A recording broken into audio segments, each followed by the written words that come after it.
Good evening, and welcome to our discussion this evening. We gather to dissect a profoundly critical question for our times.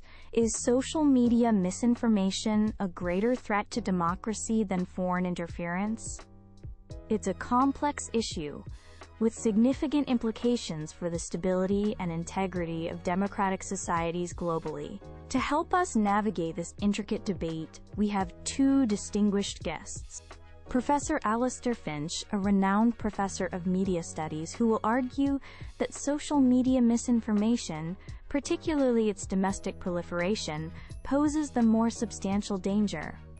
And Ms. Zara Kaleem, a former diplomat and respected security analyst, who contends that the strategic and often covert nature of foreign interference represents the paramount threat. Welcome to you both. Thank you, Dr. Hayes.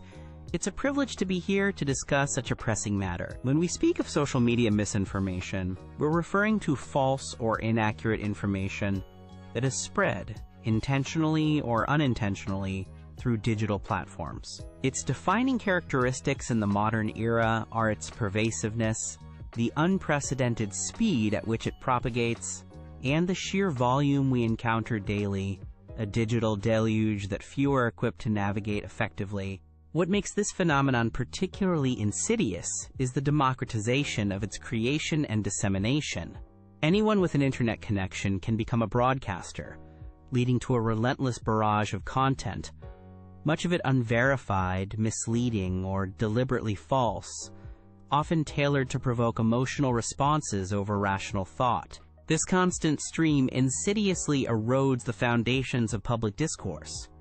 It systematically diminishes trust in established institutions, be it the media, government, scientific bodies, or even electoral processes, by creating an environment where discerning fact from fiction becomes an exhausting, if not impossible, task for the average citizen.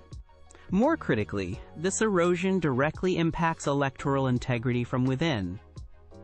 When the electorate is fed a diet of misinformation, their capacity to make informed decisions is compromised, potentially altering electoral outcomes and undermining the very legitimacy of democratic processes. It fosters cynicism and disengagement. The challenge in countering this is immense, precisely because it is so diffuse and often internally driven. It's frequently amplified domestically, sometimes by well-meaning individuals caught in echo chambers or filter bubbles, making interventions difficult without appearing to infringe upon cherished principles of free speech, a complexity that bad actors readily exploit. This internal corrosion, this decay of a shared understanding of reality, fueled by the digital platforms we use every day, is in my view a more fundamental and constant threat than externally directed campaigns, however malicious they may be. It's the slow, steady poisoning of the well from which we all drink. It's a threat that festers within the body politic, weakening it from the inside out, making it susceptible to all manner of manipulations, including, but not limited to, foreign interference, which often finds its seeds in domestically sown confusion. Thank you, Dr. Hayes. I appreciate the opportunity to present my perspective on this critical issue, one that sits at the nexus of technology, security, and governance. Foreign interference, as I define it, encompasses activities undertaken by foreign state or state-sponsored actors that are coercive, covert, deceptive, or corrupting, and are fundamentally contrary to a nation's sovereignty, its democratic values, and its core national interests.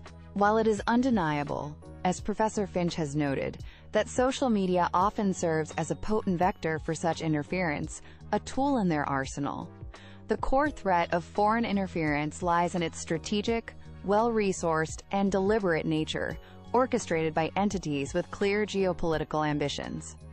These are not random acts of misinformation or spontaneous expressions of dissent. They are calculated operations, often backed by significant intelligence apparatus, substantial financial investment, and sophisticated psychological warfare techniques, specifically designed to undermine national sovereignty and destabilize democratic processes from afar.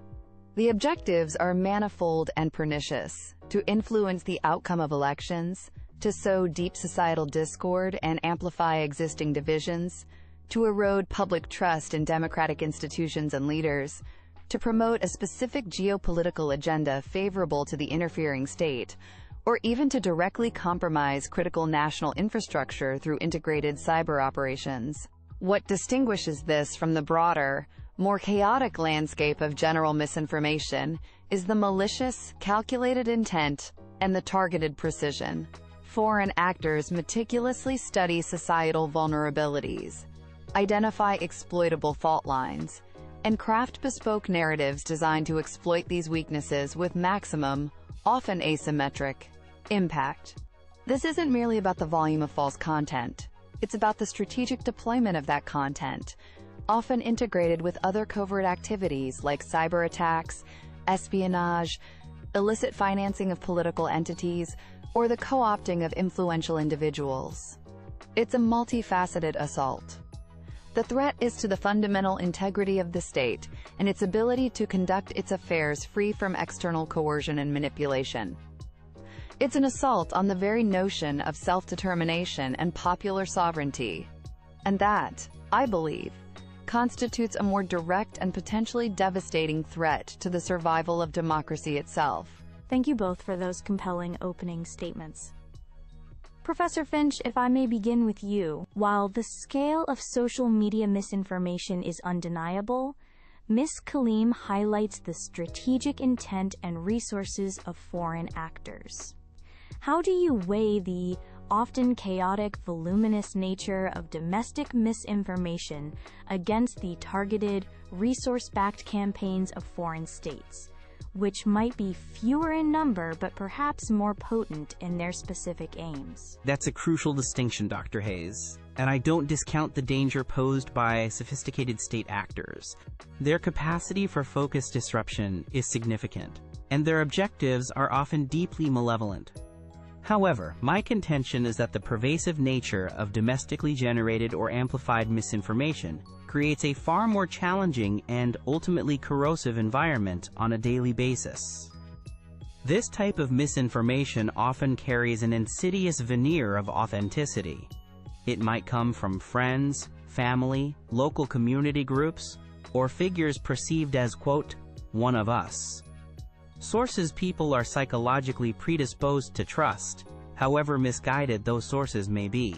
This trusted source characteristic, or perceived peer endorsement, makes it incredibly effective at exploiting existing societal fissures, deepening polarization, and even radicalizing segments of the populace in ways that targeted foreign campaigns, which can sometimes be identified by linguistic or cultural missteps, might struggle to achieve with the same organic reach or internal resonance. The sheer unceasing volume of domestic misinformation also creates a constant disorienting noise, a form of information pollution.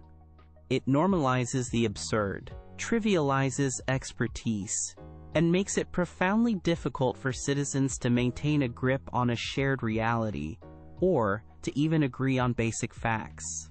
While foreign narratives can certainly exploit this fertile ground, the primary engine driving the erosion of democratic trust and coherent public discourse is this internal decay, this self-inflicted wound that festers continuously. It's the everyday drip feed of falsehoods, the algorithmic amplification of outrage and division, and the creation of deeply entrenched echo chambers that fundamentally weakens our collective ability to engage in reasoned debate, achieve consensus, and make sound democratic choices.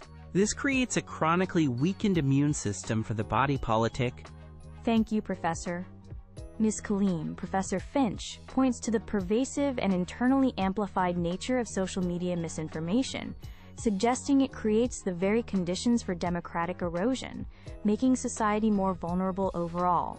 Can foreign interference truly achieve a comparable scale of impact? Or is its effectiveness heavily reliant on significantly leveraging and exacerbating these pre-existing domestic vulnerabilities and the widespread misinformation trends Professor Finch describes? Professor Finch is correct that foreign interference often exploits existing domestic vulnerabilities. Dr. Hayes, it's a key tactic. However, its distinct danger lies in the strategic coordination and hostile objectives of state actors aiming to actively create or deepen those vulnerabilities for specific geopolitical outcomes. They don't just ride the wave. They seek to steer it, or even generate it. It's not just about the volume of misinformation, but the sophistication of targeting, the potential for integration with other hostile state activities, and the direct assault on national sovereignty. This calculated, external subversion, I believe, differentiates it fundamentally and elevates its threat level, regardless of pre-existing domestic issues. We're delving into the nuances of source, intent, and impact. Considering the distinct challenges you've both articulated with such clarity, what do you see as the most effective and realistic points of intervention for your respective primary threats? Professor Finch, perhaps you could start with social media misinformation. Certainly. Mitigating social media misinformation requires a multi-pronged approach, as there's no single silver bullet. Firstly, we must significantly enhance critical media literacy across all age groups. Citizens need the skills to critically evaluate sources, identify manipulation techniques, and understand algorithmic influences. Secondly, greater accountability and transparency from social media platforms is essential, including robust measures against coordinated inauthentic behavior and algorithmic adjustments that prioritize factual information. Finally, bolstering independent, well-funded fact-checking initiatives is crucial. Thank you, Professor. And Ms. Kaleem, for foreign interference, what are the key intervention points? For foreign interference, the emphasis must be on strengthening national security and fostering international cooperation. This includes robust cybersecurity for critical infrastructure, enhanced intelligence gathering and sharing, both domestically and with allies, to identify campaigns early. Furthermore, we need clear protocols for attributing foreign interference, followed by tangible and consistent consequences for perpetrators to create a credible deterrent. This signals that such activities will not be tolerated and carry significant costs. In closing, Dr. Hayes, while the strategic threat of foreign interference is undeniable and requires robust, state-level countermeasures, I maintain that the daily, pervasive onslaught of social media misinformation, much of it originating or amplified domestically, poses a more insidious and constant threat to the very fabric of democratic society. It's a threat that operates at a granular level, subtly reshaping individual perceptions, eroding trust in institutions and each other, and degrading the quality of public discourse necessary for a functioning democracy. The sheer volume and the speed with which it spreads can overwhelm citizens, making it increasingly difficult to distinguish truth from falsehood, to find common ground, and to engage in the reasoned deliberation that underpins healthy democratic participation. This erosion of a shared factual basis for discourse and decision-making is profoundly dangerous. It creates a society fragmented into polarized information silos, rendering citizens more susceptible to manipulation from any quarter, and ultimately weakens our collective ability to identify and address pressing societal challenges, from public health to climate change. Therefore, our primary call to action must be to build societal resilience from within, a long-term but essential endeavor. This means a profound societal commitment to enhancing critical media literacy from a young age, fostering a culture of responsible information sharing and consumption, and demanding far greater ethical responsibility and transparency from the technology platforms that have become the new public square. It's about re-equipping citizens to navigate this complex information environment and collectively reclaiming a shared understanding of reality upon which democracy depends. Dr. Hayes, Professor Finch has eloquently described the manifold challenges of the contemporary information ecosystem, and I concur wholeheartedly that social media misinformation is a serious and pervasive issue, demanding our sustained attention and innovative solutions. However, I must reiterate my conviction that the deliberate, strategic, and often covert actions of foreign states to interfere in the sovereign democratic processes of other nations constitute a more fundamental and potentially existential threat to national sovereignty and democratic integrity itself. This is not merely about the quality of civic discourse. It is about the preservation of self-governance against malicious external actors seeking to impose their will. Foreign interference operations are, in essence, acts of aggression, albeit often waged in the gray zones of cyberspace and information warfare, below the threshold of traditional armed conflict, yet capable of inflicting profound damage.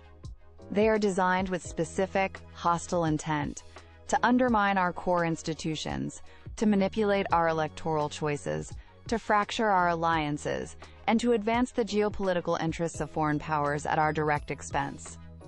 The resources, sophistication, and potential for escalation associated with these state-level threats place them in a distinct and more alarming category of danger. Therefore, while media literacy and platform accountability are indeed important components of a comprehensive strategy, our most urgent and paramount priority must be to bolster our national and collective defenses against these targeted attacks. This calls for robust vigilance, strong and adaptable defense mechanisms including advanced cyber defenses and counterintelligence, clear and enforced consequences for perpetrators, and unwavering international cooperation to identify, attribute, deter, and comprehensively counter state-sponsored interference in all its insidious forms. Protecting the sanctity and autonomy of our democratic processes from external subversion is absolutely paramount for our survival as free nations. Thank you both, Professor Alistair Finch and Ms. Zara Kaleem, for an exceptionally insightful and indeed riveting debate this evening. You've articulated the complexities of these intertwined yet distinct threats with remarkable clarity and conviction. Professor Finch has powerfully underscored the pervasive internal corrosion caused by social media misinformation, which relentlessly erodes our shared reality and the foundations of reasoned debate. Simultaneously, Ms. Kaleem has compellingly emphasized the acute, targeted danger of foreign state interference to national sovereignty and the very integrity of our democratic institutions. It's abundantly evident from our discussion that both challenges are profoundly significant, perhaps even symbiotic in their effects, and demand multifaceted, adaptive, and evolving responses from governments, industry, and citizens alike. To our audience, I hope this discussion has not only informed, but also spurred further reflection on the critical task before us, vigorously safeguarding our democratic principles and processes in an increasingly complex and contested digital age.